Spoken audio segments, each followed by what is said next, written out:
I've never known such love. I wish everyone would just be a part of one thing. I've never known such love. We are three. I've never known such love.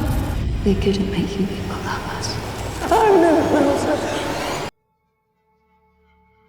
Hello Foundation fans, and today's video is going to be a little bit different. I'm in the middle of moving and all of my audio got corrupted on my recent recording. And rather than re-record and trim down hours of footage, I am just going to highlight the bullet points in this video.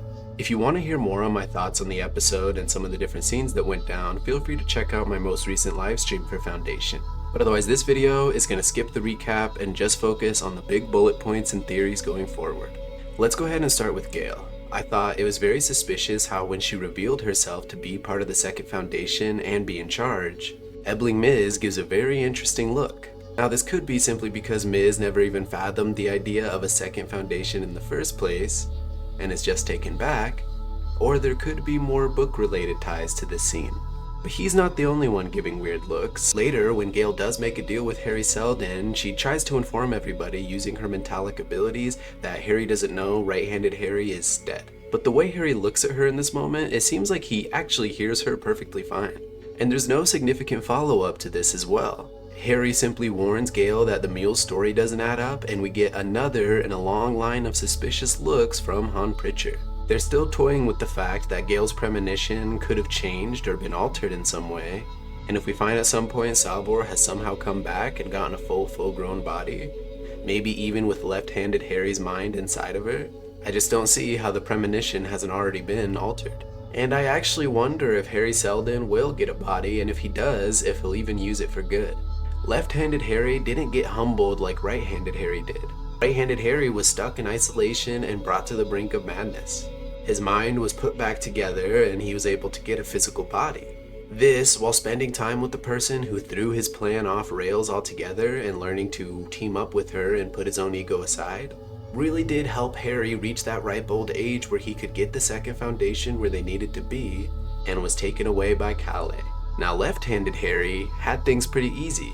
Everything from his point of view was all part of the plan that Harry Seldon set up. Only he comes to find out he wasn't the god he imagined himself as to help lead humanity through the Dark Ages. He was just yet another pawn that the original Harry knew would eventually be a problem. Probably feeling a huge lack of agency in his existence, he wants to find whatever tether he can to the universe around him. Whether that be giving Demerzel the Prime Radiant and sending her into a frenzy, whether that be getting a new physical body so he could literally do more physical things in the universe.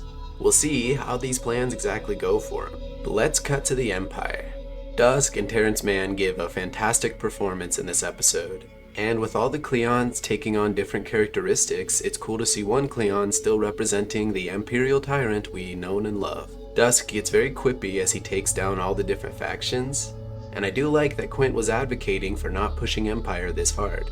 All of their interactions this episode were absolutely amazing, only to be topped by Dusk's interactions with Demerzel. Laura Byrne gives an amazing performance as Demerzel yet again, cluing us into what's going on inside her mind. Referring to her mind as a maze that she's trying to solve simply because there's much more possibilities in what she could do.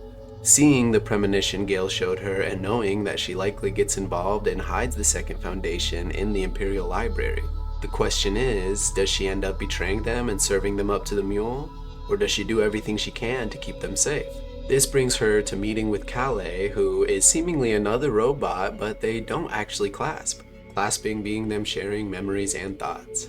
And maybe towards the end that's what we were seeing visually, but I did get a comment on my live stream asking about why Kalle didn't free Demerzel. And I don't even think Kalle possesses that ability, and if she does, she needs Demerzel to maintain her current position. It's during this interaction, Demerzel mentions 3 mothers who helped build the Prime Radiant. Now, this could have been referring to Demerzel, Kalle, and Yana who helped build the walls, or could have been potentially referring to a 3rd robot in the skull we see in Mycogen. A skull Brother Dude had killed Sun Master for in order to bring back to Demerzel, in the hopes of freeing her from her programming. And that does leave the question, how does the Ascension scene go down in next week's episode? It's odd with a trailer that played so much with the footage and moved things around to really subvert the audience expectations. that they would seemingly show Brother Dusk going through Ascension and Brother Dude screaming about it. I personally wonder, and it's a deep fear of mine, if Demrazel happens to be the one that's turned into ash in this moment. And while that really would just be a huge blow to the series, who's had a stellar season 3 so far, it would be a pretty shocking twist. But let's cut back to the idea of 3. All season, we've been seeing this motif of 3 individuals, 3 mothers, 3 maiden moons. Part of me was workshopping the theory that Demrazel was kind of in charge or helped create the religion of Luminism, potentially with 3 other robots. But the 3 motif expands even beyond that. I'm wondering if potentially the Mule is the same kid from his story, the baby is potentially Magnifico, and there's a 3rd Mentalic running around that we don't know about. Who could this Mentalic be? Well, potentially Sereth and Dawn's offspring or descendant back from season 2, as they escaped far into the outer reaches of space, maybe even to some jump past planets. So who could their potential offspring be? Well, I believe if there are 3 Mentalics running around, it's Beta. I'm going to play a segment from my live stream coming to a pretty interesting realization that I think holds some merit. I thought Beta was a red herring until the end of the episode. How Beta looked at Dawn. It didn't seem like concern this time, right? It seemed like she was waiting for him to hurry up and just start getting to it. What do they need Dawn for? Wait. What if there's 3 Mentalics we gotta worry about? Beta, the Mule, and Magnifico. If the Mule is from Rossum, and that baby was Magnifico, and you want to flip those roles however you want, could we have already seen Sereth and Dawn's descendant this whole time in Beta? I'm sticking with it. Beta, I think, would be a great villain. In the books, spoiler alert, for anyone who doesn't want to know anything about the books, but Beta's story in the books kind of stops before the Mule story does. And not in a super... It's a very climactic way, but it doesn't really feel finished, I guess you could say. Her story felt very lackluster post her adventures with Magnifico and the Mule and all them. Is it possible that Beta is a Cleon descendant and is now taking back the reins and doing what she can, working with 2 other Mentalics she happened to find? Either way, it looks like next week we're going to be getting the face-off between Gale and the Mule. And you already know there's going to be a lot of twists and turns. But I want to know what you guys think. Again, I had a lot of thoughts and feelings recorded about this episode, and the audio was just too messed up to release.